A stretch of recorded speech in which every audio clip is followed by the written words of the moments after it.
Ore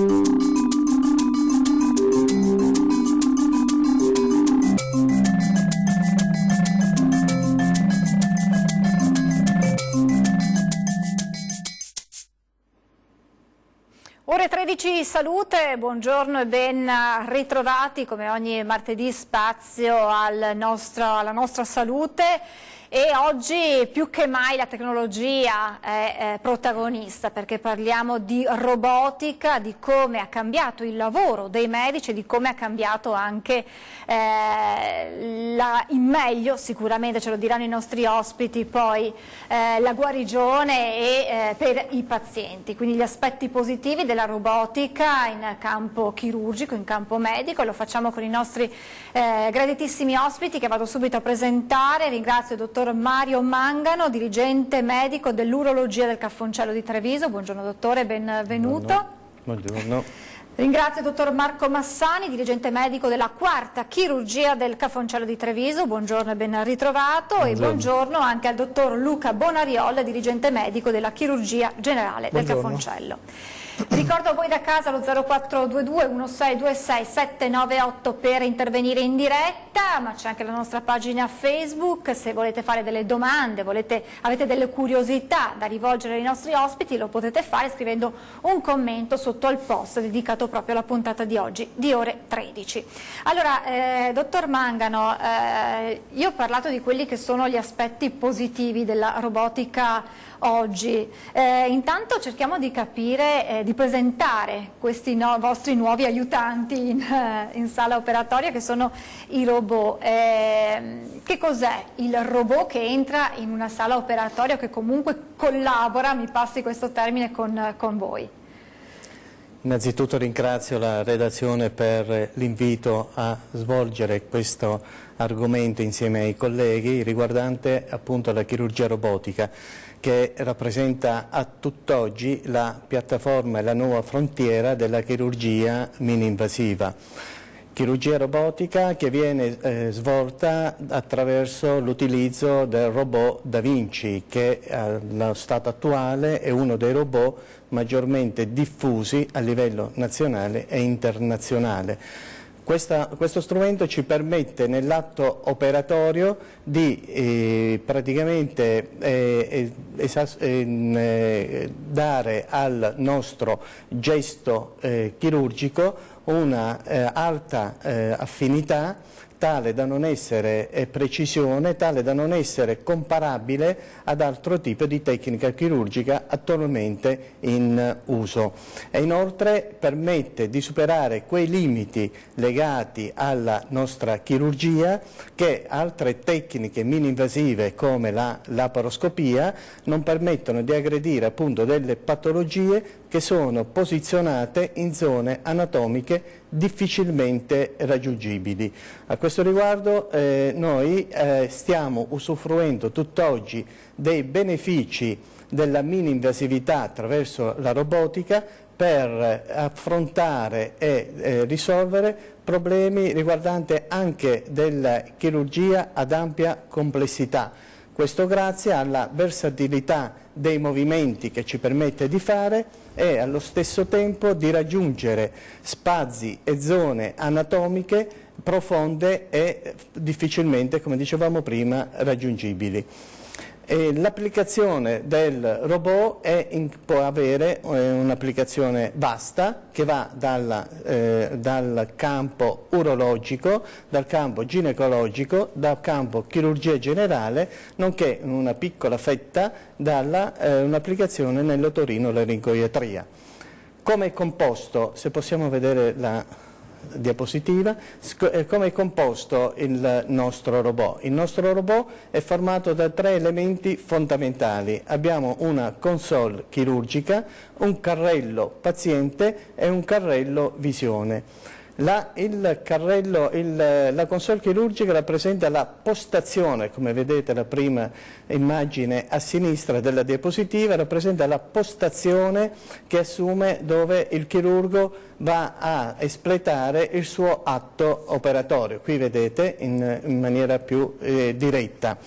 lui manipolerà appunto dei master cosiddetti o joystick e dei pedali che andranno a far funzionare le cosiddette braccia poste a livello del campo operatorio vero e proprio dove è posizionato il nostro paziente. Come avete visto prima, il chirurgo posizionerà all'interno di un incavo della console il proprio capo e lì troverà il suo visore che avrà una caratteristica importantissima, e cioè quella di avere un'immagine tridimensionale ad alta definizione e con un ingrandimento superiore a 10-12 volte quello che l'occhio umano riesce a vedere.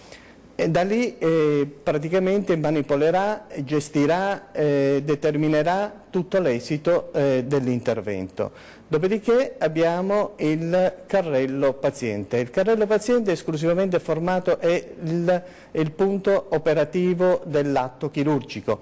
È costituito dalle 4 braccia che andranno posizionate sul paziente, attraccate, noi diciamo appunto agganciate a delle canule che erano state precedentemente riposte nell'addome del paziente previo formazione di una cosiddetta camera d'aria, cioè noi insuffliamo all'interno della cavità addominale del gas in modo tale da creare un campo dove potersi muovere. Queste braccia naturalmente hanno delle particolarità, possono muoversi in ogni senso, in alto e in basso, e lateralmente destra e sinistra. Per finire abbiamo poi il carrello visione. Il carrello visione rappresenta l'unità centrale di elaborazione ed immagazzinamento dell'immagine. Cosa significa? Significa che elabora l'immagine che arriva dalla telecamera che è stata posizionata in una delle 4 braccia e che vede all'interno della cavità addominale del paziente, la trasmette a questo cuore centrale del sistema, il quale a sua volta la trasmette al visore della console chirurgica dove viene poi gestito dal chirurgo. Per finire abbiamo poi dei strumenti che vanno posizionati a livello delle braccia del paziente, sono vari, sono strumenti tipo le pinze, le forbici, portaghi e dei cosiddetti, noi li chiamiamo dissettori, cioè fatti all'estremità a forma di L, che ci permettono una divaricazione delle strutture in maniera dolce, delicata e precisa. Chiarissimo, ho già una domanda, prima però abbiamo una domanda da casa con una nostra telefonata. Pronto? Buongiorno. Buongiorno. Prego. Niente, guardi, io mi chiamo Luigi, parlo da Castelfranco, io vado fuori tema, voglio presentare questo problema. È possibile, in un campo così delicato come la cardiologia, è possibile che ci sia un primario che è primario a Treviso e a Castelfranco, fa il primario a Treviso ed è a Castelfranco un giorno alla settimana. Io mi dico, è possibile una cosa del genere o qui ci cominciano a prendersi in giro? È possibile? Grazie, come ha detto il nostro spettatore, fuori tema, dovremmo forse rivolgere la domanda, è possibile? Non so se qualcuno di voi insomma, vuole rispondere al nostro telespettatore, non è un caso isolato, succede, questo non va a compromettere sicuramente il lavoro, la professionalità di un medico. Io non credo che ci sia molto da rispondere, nel senso che qui è una questione squisitamente, diciamo, di scelte che riguardano l'amministrazione. C'è però da considerare che negli ultimi 2 anni c'è stata un po' una sorta della rivoluzione dell'organizzazione sanitaria della regione, per cui quelle che erano aziende magari più piccole sono state accorpate e di conseguenza si è ancora in una fase di riorganizzazione e di sviluppo. Questo inevitabilmente comporta anche qualche problema di tipo organizzativo, credo, quindi tutte le situazioni, almeno per quanto posso sapere, sono state affrontate e risolte con il tempo, insomma, al di là del fatto che appunto questa è una domanda che esce un po' dal nostro tema. Dottor Mangano, la domanda che mi veniva ascoltandola è possibile dire che fino a qualche tempo fa, quindi fino a quando non sono arrivati queste strumentazioni, certi interventi non era possibile realizzarli? Ma in realtà il robot non ha fatto altro che affinare tutte le tecniche già esistenti. Tutta la chirurgia che noi affrontiamo oggi con robot in tempi passati, con la chirurgia a cielo aperto cosiddetta o con la chirurgia videolaparoscopica, erano interventi che si facevano e si continuano a fare. Probabilmente quello che il vantaggio reale è praticamente riguarda il recupero e l'invasività verso il paziente. Il paziente ha un recupero in questo tipo di chirurgia in maniera veramente immediata. Abbiamo dei tempi di dimezzamento di ricovero, c'è tutto un coefficiente di soddisfazione del paziente che con questo tipo di chirurgia noi stiamo ottenendo e stiamo valutando, eventualmente anche in termini di complicanze e di risultati. La chirurgia robotica ha portato qualcosa in più che magari mancava, però la chirurgia classica è una chirurgia riproponibile anche allo stato attuale. Come dicevo prima, è una chirurgia che si sta progressivamente raffinando, naturalmente in virtù di un beneficio esclusivo verso il paziente.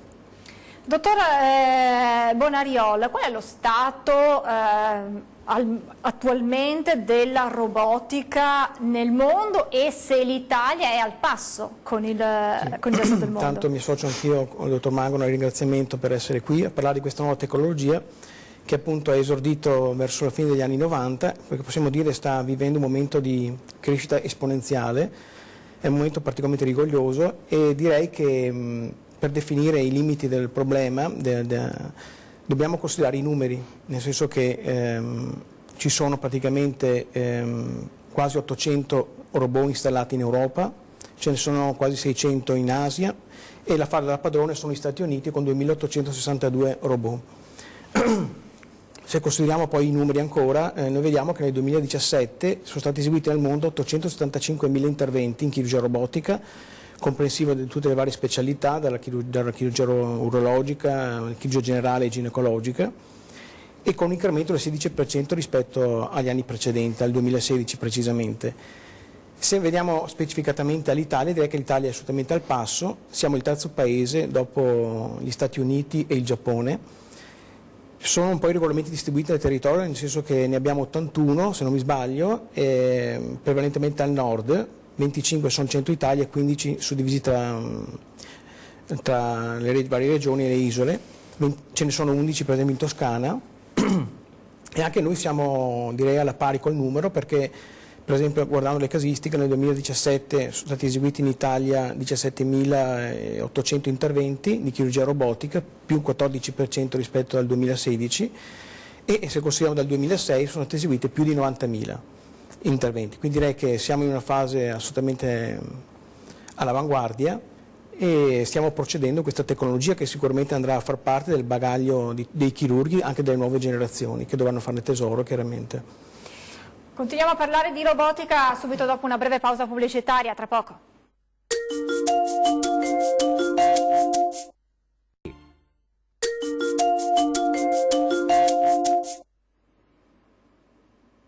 Di nuovo in diretta con Ore 13 Salute, stiamo parlando di robotica e di come questi nuovi strumenti hanno migliorato, hanno avuto effetti positivi per i pazienti. Dottor Massani, per quanto riguarda la chirurgia generale, quali sono le indicazioni per quanto riguarda naturalmente la robotica? Ma allora, diciamo che come già hanno detto il dottor Mangano e il dottor Bonariol, nel corso degli ultimi anni si è assistito a un progressivo aumento del numero di robot disponibili e di conseguenza c'è stata anche una conseguenziale aumento delle indicazioni. Il robot inizialmente aveva un grosso limite che era sostanzialmente quello di posizionarlo all'inizio dell'intervento, e poi era estremamente complesso dover eventualmente cambiare il campo operatorio, cioè il punto in cui uno doveva poi andare ad operare. Con invece l'evoluzione della tecnologia, che è stata veramente molto importante, adesso questo è diventato molto più semplice. L'ultima versione del Da Vinci addirittura consente di muovere il tavolo, cosa che fino a non molto tempo fa era assolutamente impensabile, e di conseguenza questo ha consentito anche di aumentare un po' le indicazioni. Per quanto concerne la chirurgia generale, diciamo che il reale vantaggio dell'utilizzo del robot è legato chiamiamola la fase cosiddetta ricostruttiva, cioè ci sono degli interventi che prevedono solo asportare qualcosa, e lì probabilmente il vantaggio è non così importante rispetto a altre metodiche, come può essere la laparoscopia, che è peraltro estremamente utilizzata e che non ha perso la sua importanza assolutamente. Ma quando c'è anche la fase cosiddetta ricostruttiva, lì il vantaggio rappresentato dal movimenti estremamente accurati, molto ben controllabili anche dal chirurgo, è chiaro che lì il vantaggio è al massimo, e quindi diciamo che la chirurgia generale che si giova maggiormente dell'utilizzo del robot è sicuramente la chirurgia del retto, anche perché è una posizione che qualche volta è difficile proprio per la conformazione anatomica di alcuni pazienti che hanno il bacino molto stretto, quindi arrivare in fondo non è così semplice, e il robot ti agevola sicuramente. E poi un aspetto che in Italia peraltro vede alcuni centri all'avanguardia è per esempio nella chirurgia pancreatica, cioè laddove la ricostruzione è estremamente complessa e difficile, richiede anche parecchio tempo, e il robot ha una sua sicura indicazione. Poi è chiaro che con le nuove versioni non è che ci sia un limite. Uno può fare praticamente tutto della chirurgia addominale, e anche nella nostra esperienza abbiamo cercato di variarla, insomma, proprio anche all'inizio per acquisire dimestichezza e capire proprio esattamente cosa potevamo fare e cosa era forse anche più giusto fare, perché diciamo che il limite che ancora ha il robot è quello del costo, che è un costo importante sia per l'acquisizione della macchina, sia poi per i materiali che vengono utilizzati, e che rispetto, diciamo, alla chirurgia laparoscopica ancora costano sicuramente di più. Quindi ecco che è importante anche saper selezionare i pazienti in base al reale vantaggio che si ha dall'applicazione di questa tecnica. Abbiamo un'altra telefonata. Pronto, buongiorno. Pronto, buongiorno, io mi chiamo Giovanni, telefono da Belluno. Io un mese e mezzo fa sono stato operato all'asportazione totale della prostata per un tumore. E volevo dire che avevo preso in considerazione di essere operato a Feltre, che fanno con i robot. Però mi sono rivolto a Belluno, mi sono trovato benissimo, hanno fatto col metodo tradizionale, mi ha operato il dottor Menevuolo, il primario, e devo dire che finora sono passati quasi 2 mesi, vedo che i risultati ci sono. Grazie. Grazie per la sua testimonianza. Probabilmente, naturalmente, le tecniche classiche funzionano ugualmente. Poi per la patologia del nostro telespettatore ci sarebbero stati degli aspetti positivi nell'usare la robotica, dottor Mangano. E come le ho premesso prima, tutti gli interventi che possono essere riprodotti dal robot rispetto alla chirurgia tradizionale non aggiungiamo nulla, cioè la prostatichectomia radicale è stata fatta per decenni e decenni a cielo aperto, e il paziente sono soddisfatti. C'è chi ha avuto magari delle complicanze, così come il robot, come la laparoscopia, però la tecnica esisteva, è validissima, L'unico cosa cambia? Cambia un po' il recupero del paziente, abbiamo detto, il recupero in termini di perdite di sangue intraoperatoriamente, ridotta dolore nel post-operatorio. Noi molte volte assistiamo all'impostazione del piano antidolorifico dopo 3-4 ore da parte dell'anestesista al letto del paziente. Magari se il paziente è un paziente giovane lo si trova che è lì bello sveglio, che magari legge persino il giornale. Cioè, questo è l'affinamento che ha determinato in questo tipo di patologie, in questo tipo di chirurgie il robot. Però la tecnica chirurgica cielo aperto è una tecnica validissima, niente da dire, e i risultati non è che sono così stravolgenti rispetto al robot, però il grado di soddisfazione legata appunto allo stress chirurgico, al dolore, all'ospedalizzazione che si dimezza, quindi questi in termini di costi non è da mettere di poco conto. Il paziente stesso, che specialmente giovane, che ha un recupero così immediato, magari che ha una sua attività lavorativa in proprio, può riprendere a lavorare magari dopo 15-20 giorni. Sono tutti dei fattori aggiunti che magari con la chirurgia tradizionale non si riescono ad ottenere. Abbiamo un'altra telefonata in linea, pronto? Buongiorno. Sì, buongiorno, io sono Sertori Patrizio.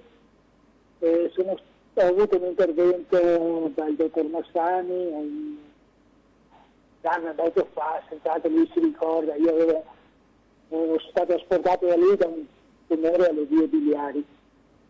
E niente, volevo sapere dal dottor Massani, io sono contento di tutto il lavoro che ha fatto, perché ha lavorato, anzi lo ringrazio ancora, e mi piacerebbe sapere se si può ancora intervenire con il robot per fare... No, lo vedo già da riguardo che dice più di così non potevo fare. Però non lo so, è una domanda che così le chiedo. Si sente, chiedo scusa, mi perdoni, la devo interrompere perché si sente male. Se riesce ad avvicinarsi o ad alzare un po' di più la voce perché sentiamo male, se può, abbiamo capito insomma che è stato sottoposto ad un intervento dal dottor Massani, se può rivolgere la domanda magari avvicinandosi un po' di più al telefono perché la sentiamo lontano. Adesso mi sente meglio? Sì. Ecco, allora, niente, se il robot fosse stato in grado di riuscire a togliere di più di quello che ha fatto lui, perché lui ha tolto il massimo. Non so, è una domanda da incompetenti che chiedo al dottor Massani.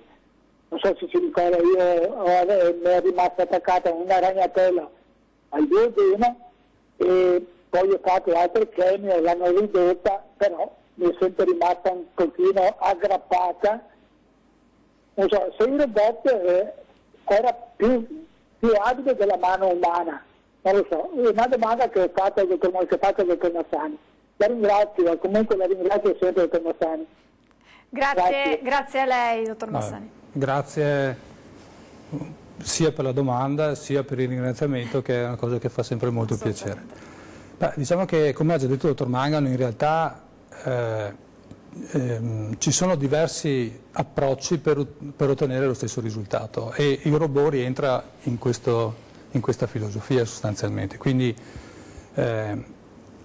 tutto ciò che noi facciamo in chirurgia, chiamiamola tradizionale, che continuiamo a fare e che continueremo a fare, perché vi sono delle situazioni che non consentono di utilizzare questi approcci, diciamo, più tecnologicamente avanzati, e quindi questa è una chirurgia che continueremo a fare. Il vantaggio del robot è un po' quello che abbiamo già sentito, la ricostruzione fine in determinate situazioni, ma sostanzialmente il tipo di intervento è identico, nel senso che, per riallacciarmi a quanto ci chiedeva, non è che uno è in grado di estendere di più l'asportazione di un qualcosa perché utilizza una tecnica differente. Quello è un limite anatomico oltre il quale purtroppo non si può andare e di conseguenza è solo un approccio differente, ecco, tutto qui, per cui non avrebbe cambiato molto, anche se il fatto che sia passato un bel po' di tempo è sicuramente già un aspetto che va considerato e che è importante quando si parla di determinati tipi di patologie che in genere sono abbastanza aggressivi, insomma. Lei prima parlava di una sorta di selezione, diciamo così, insomma, del paziente, dei casi del paziente. Quello che le volevo chiedere era in che modo viene fatta, cioè in che modo vengono scelti determinati pazienti perché possono essere approcciati con la tecnica robotica anziché di altri, e se il paziente può in qualche modo anche lui scegliere e dire la sua. La risposta però subito dopo la pubblicità. Ci fermiamo ancora per qualche minuto.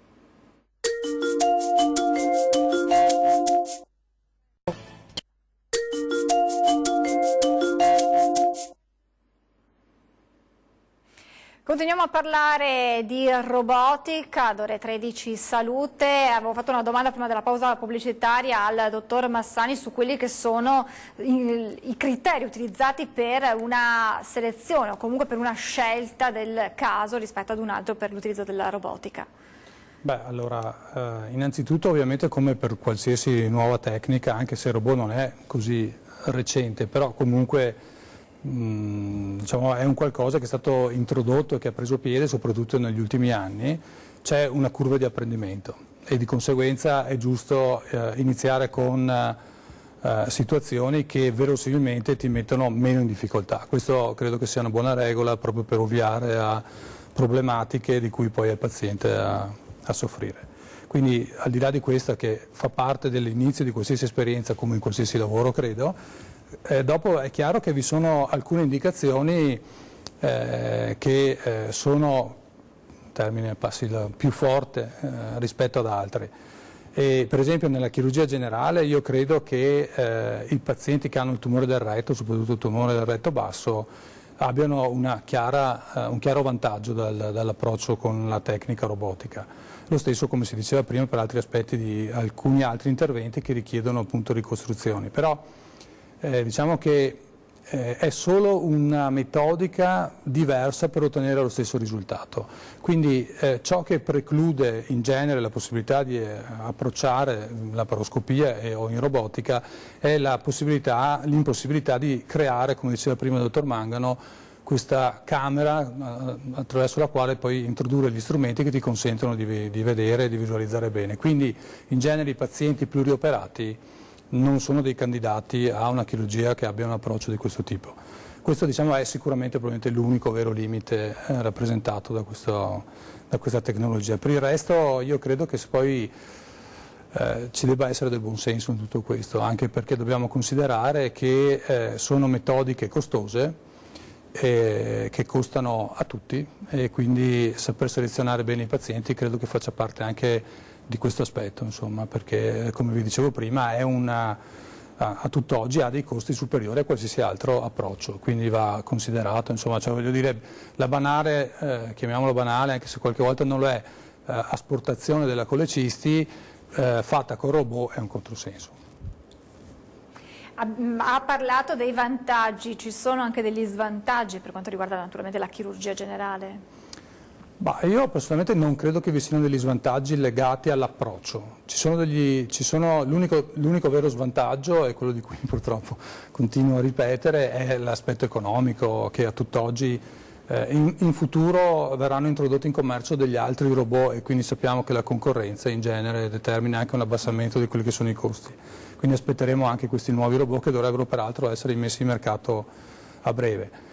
Gli svantaggi reali non credo che vi siano, sinceramente. Poi come in tutte le situazioni ci sono le complicanze, ma questo fa parte di qualsiasi tipo di intervento chirurgico, a volte anche di interventi che si può pensare essere banali, che in realtà banali magari non lo diventano con il tempo proprio per le complicanze che possono occorrere. Quindi diciamo che io non credo che sia uno svantaggio, è proprio una selezione corretta dei pazienti. Se uno sa selezionare bene i pazienti ottiene il massimo dalla tecnologia.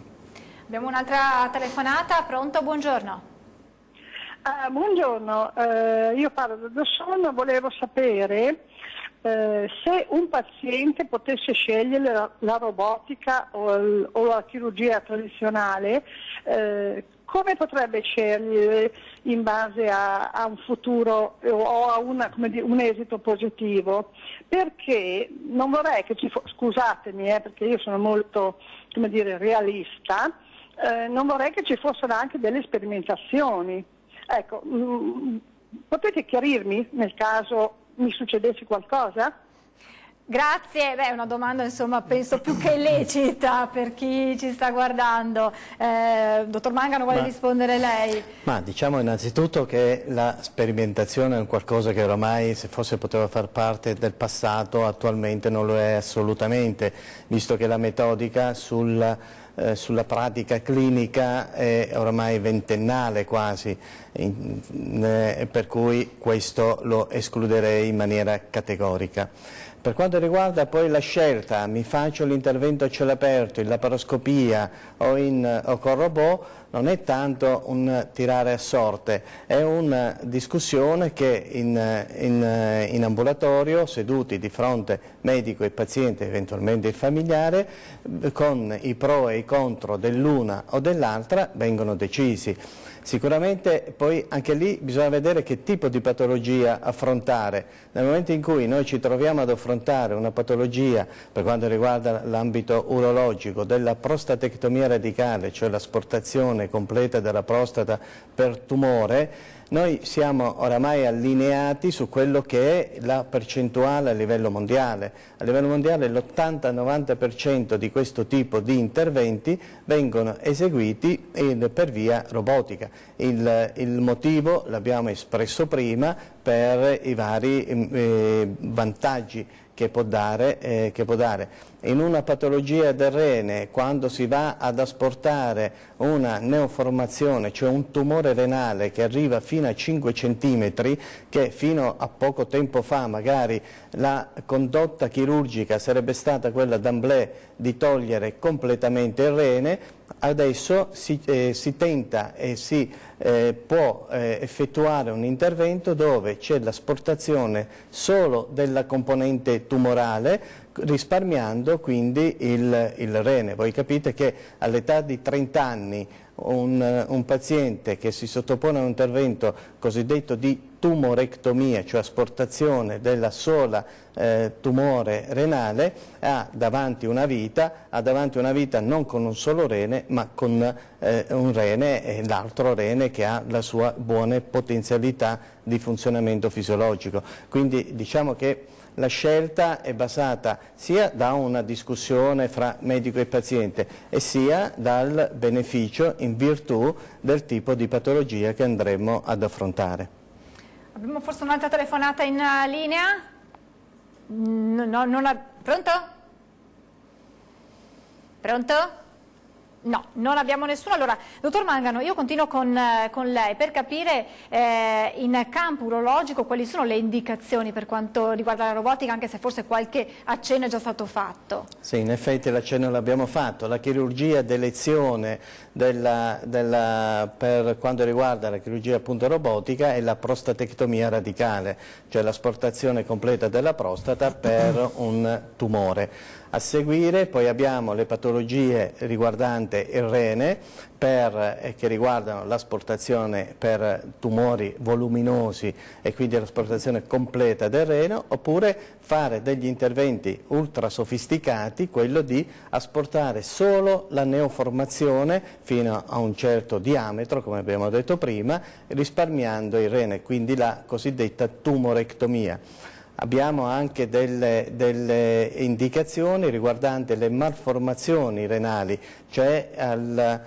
quando siamo di fronte a delle patologie che determinano una stenosi, noi diciamo, cioè una chiusura del passaggio dell'urina dal bacinetto renale all'uretere. Quella zona anatomica viene chiamata giunto pielolaterale, che col robot ha un'applicazione molto sofisticata, con un'individuazione delle strutture che sono molto esili, tali da permetterci una plastica, o meglio una pieloureteroplastica quanto più attenuta e con risultati futuri sicuri. Abbiamo anche poi, per quanto riguarda dei interventi ancora più complessi, quelli di asportazione della vescica sempre per tumore, che noi definiamo come cistectomia. Quindi, ritornando a quello che è l'elezione massima della chirurgia radicale, appunto, è la prostatectomia radicale. Noi nel nostro centro, oramai avendo dal 2015 il robot, ne abbiamo eseguito, siamo nell'ordine della percentuale di quella che è l'indicazione internazionale, intorno all'80-90% di un totale che nel nostro centro vengono eseguite pari a 110-120 casi all'anno. E in totale quanti interventi con la robotica vengono utilizzati? Noi abbiamo cominciato, praticamente è stato installato il sistema robotico nel marzo del 2015 e siamo entrati a regime e abbiamo fatto tutto un sistema di tutoraggio sia in Italia che all'estero e considerando un'attività a pieno regime dall'estate 2015 abbiamo dei numeri pari a un 320-330 casi fino allo stato attuale, dove la stragrande maggioranza è data dalla prostatectomia radicale. Possiamo fare qualche esempio di come è cambiata la vita del paziente? C'è qualche caso emblematico da quando prima che non si usava il robot, adesso invece c'è qualche intervento in particolare che caratterizza, diciamo, al meglio l'utilizzo del robot e che quindi ha avuto dei vantaggi per la vita del paziente? Ma sicuramente per un discorso prettamente di una esperienza personale, ma anche estesa alla stragrande maggioranza dei colleghi urologi, la conservazione del rene e quindi fare una chirurgia selettiva del rene asportando esclusivamente una porzione di esso ammalato, cioè sede di una formazione tumorale di 4-5 cm, cosa che invece necessitava l'asportazione completa del rene, sicuramente è stato quel fattore aggiunto che la chirurgia robotica ci ha regalato, diciamo.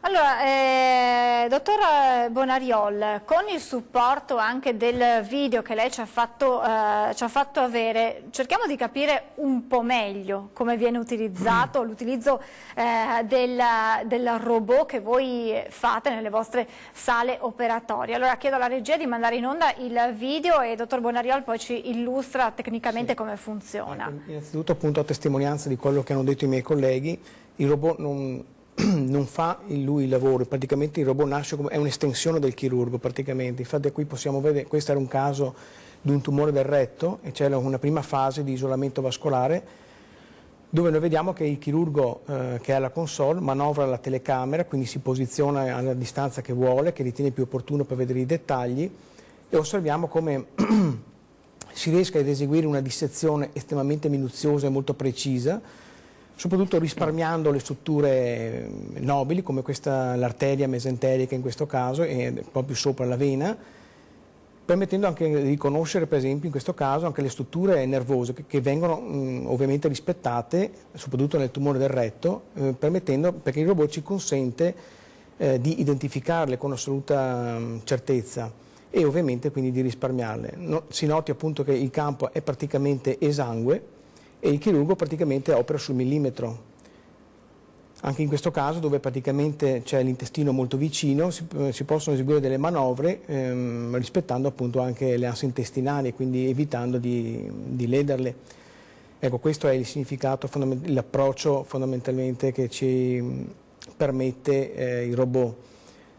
Ecco, questo per esempio in questa fase qui abbiamo sollevato la vena mesenterica. E quello che è da apprezzare appunto è il dettaglio anatomico che si può vedere nell'immagine. Ovviamente il chirurgo si espone usando la forbice e altre due pinze che le vediamo sollevate in alto che manovra lui stesso, quindi fondamentalmente riesce a fare l'intervento con un'adeguata esposizione che sicuramente sarebbe più difficile sia in chirurgia laparoscopica che in chirurgia a cielo aperto. Una cosa particolare la voglio dire, cioè quello che il robot è un'estensione del chirurgo, perché è come se il chirurgo fosse dentro il campo operatorio, permettendo un'articolazione degli strumenti notevole. Ci sono 7 gradi di libertà nei movimenti, ed è importante soprattutto il chirurgo che è al tavolo operatorio, perché non opera un solo chirurgo ma anche quello al tavolo, e quello al tavolo deve risolvere i problemi sia di esposizione sia problemi squisitamente tecnici che riguardano la macchina. Adesso andiamo, perché è un aspetto interessante che adesso andiamo ad approfondire, prima però abbiamo una telefonata. Pronto, buongiorno. Pronto, buongiorno, mi scusi, io vorrei un'informazione. A mio figlio è stato diagnosticato una giuntopatia renale. Volevo chiedere, è consigliabile fare l'intervento col robot o a cielo aperto e la percentuale di successo con l'uno o con l'altro metodo? Grazie. Grazie signora, do subito la parola al dottor Mangano, prima però dobbiamo fermarci per pochissimi minuti di pubblicità, a tra poco.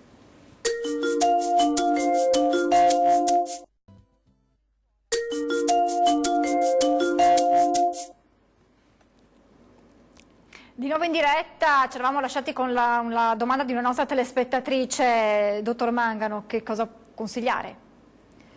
Intanto cerchiamo di capire di che patologia si tratta. Allora, come avevo spiegato prima, fa parte di quell'elenco dove la indicazione alla chirurgia robotica è la massima espressione, cioè si tratta di una stenosi, cioè di una chiusura di una porzione di uretere che subito sotto il bacinetto renale, che noi definiamo giunto pielo-ureterale, che impedisce il passaggio dell'urina dal bacinetto appunto renale all'uretere. L'intervento consiste nell'asportazione di questo piccolo segmento, siamo nell'ordine dei 2 cm, e l'impastitura di una plastica che in termini tecnici viene definita come pielo-ureteroplastica.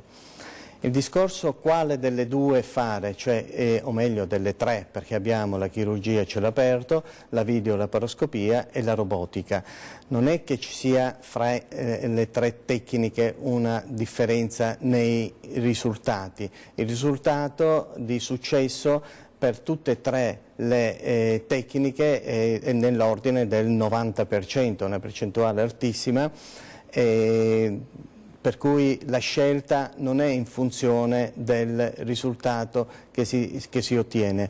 La scelta anche, come si ribadisce, è il principio per cui il robot in certo qual modo è stato costruito, è che il post-operatorio, la cosmesi, nel senso che cosmesi intesa come assenza di un taglio sottocostale sul fianco del paziente, che tra l'altro è un taglio abbastanza doloroso perché decorrono tutta una serie di nervi, per cui ci sarà con la tecnica robotica l'assenza di questo tipo di complicanze, dove il paziente avrà sicuramente un decorso post-operatorio più facile, più soddisfacente alle sue aspettative, non solo in termini di risultato prettamente legato all'intervento chirurgico intrarenale, quanto anche a quello che è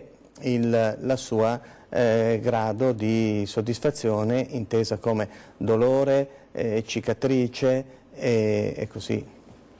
Facciamo naturalmente gli auguri al figlio della nostra telespettatrice. Abbiamo un'altra telefonata in linea. Pronto? Buongiorno.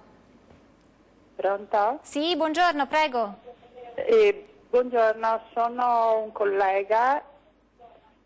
Pronto? Sì, sono sì, la sentiamo, prego. Ecco, volevo fare una domanda. Intanto complimenti per la trasmissione e per l'informazione che ci date. Volevo chiedere se la chirurgia robotica è una chirurgia solo di elezione o è una chirurgia anche di urgenza.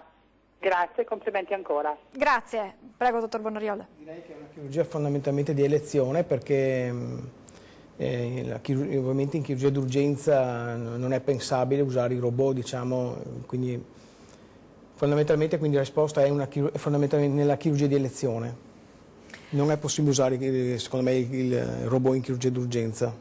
Ci vuole anche una preparazione preoperatoria? Prima di tutto perché si date situazioni quindi che richiedono una certa tempistica e quindi il robot va allestito, va preparato, quindi c'è un periodo in cui il robot va allestito e quindi questo richiede tempo. Se siamo in una condizione di urgenza è difficile, insomma, perdere tempo in questo senso. Non ci sono le tempistiche, insomma. Esatto. C'era un altro video, dottor Bonariol, da commentare per capire ancora più nello specifico. Ecco, praticamente questa è un'altra funzionalità che ha il robot ed è quella attraverso la quale, diciamo, noi riusciamo a capire la vascolarizzazione dei tessuti. Praticamente si inietta un colorante vitale che è assolutamente innocuo per il paziente, per via endovenosa. Dopo alcuni minuti questo colorante viene illuminato dal robot con una luce infrarossi e permette di vedere esattamente la vascolarizzazione, quindi di scegliere esattamente il punto di sezione dell'intestino in una zona ben vascolarizzata. Non solo a questo senso, ma ci permette anche per esempio di identificare, riconoscere strutture vascolari e quant'altro, insomma. Prima lei parlava di due figure importanti che ci sono in sala operatoria. Sì, allora uno è il chirurgo che sta al tavolo operatorio, quindi l'assistente che deve aiutare ad esporre o a risolvere problemi legati proprio alla macchina, diciamo. E un'altra cosa importante secondo me è il team infermieristico che lavora in sala operatoria, che anche lui deve essere addestrato per usare i robot, addestrato sia anche a risolvere certe problematiche di tipo squisitamente tecnico, per cui insomma non è soltanto i chirurghi ad essere preparati a usare i robot, ma anche il personale infermieristico. Un'ultima battuta con il dottor Massani per quello che è il futuro della robotica, che mi sembra di capire deve fare i conti con l'aspetto economico, diciamo, probabilmente questo quello che può fare da spartiacque tra una diffusione più estesa. Sì, sicuramente ancora, come vi ho già detto più e più volte, l'aspetto economico incide in maniera negativa. Però al di là di questo, che probabilmente qualche miglioramento lo avremo quando ci saranno nuove aziende, questi nuovi prodotti che dovrebbero arrivare quanto prima. Per quanto riguarda invece, diciamo, l'aspetto squisitamente tecnico, io credo che, come un po' in tutta l'evoluzione della chirurgia, c'è una fase iniziale in cui c'è l'entusiasmo del nuovo, di quello che ti consente di fare chissà cosa, e che poi con il tempo, come un po' è successo anche con la laparoscopia, trova una sua giusta indicazione, e credo che poi alla fine questo sia l'aspetto più importante, al di là di tutto quello che può essere l'investimento economico, che, come è già stato ricordato, è estremamente importante, perché una cosa di cui abbiamo parlato mentre c'era la pubblicità è che il costo di acquisto del robot, quello che abbiamo noi attualmente, è superiore ai 2 milioni di euro ed ha un costo di manutenzione, quindi vuol dire usarlo o non usarlo, non importa, un costo di manutenzione che è estremamente elevato, al di là poi del costo di ciascun singolo intervento. Quindi questo è sicuramente un dato importante. Però, detto questo, io credo che l'evoluzione, quindi il futuro della chirurgia robotica, ci sarà, come c'è stato per tutta la chirurgia, e si arriverà a delle indicazioni molto probabilmente molto più precise ed oculate, che ci consentirà poi di aiutare di più i nostri pazienti. Abbiamo scoperto e capito molto di più della robotica, e grazie agli interventi dei nostri ospiti. Ringrazio quindi il dottor Mario Mangano, il dottor Marco Massani e il dottor Luca Bonariol per i loro preziosi interventi. Ringrazio voi da casa per essere intervenuti e per averci seguito. Vi auguro una buona giornata naturalmente su Antenna 3. Arrivederci.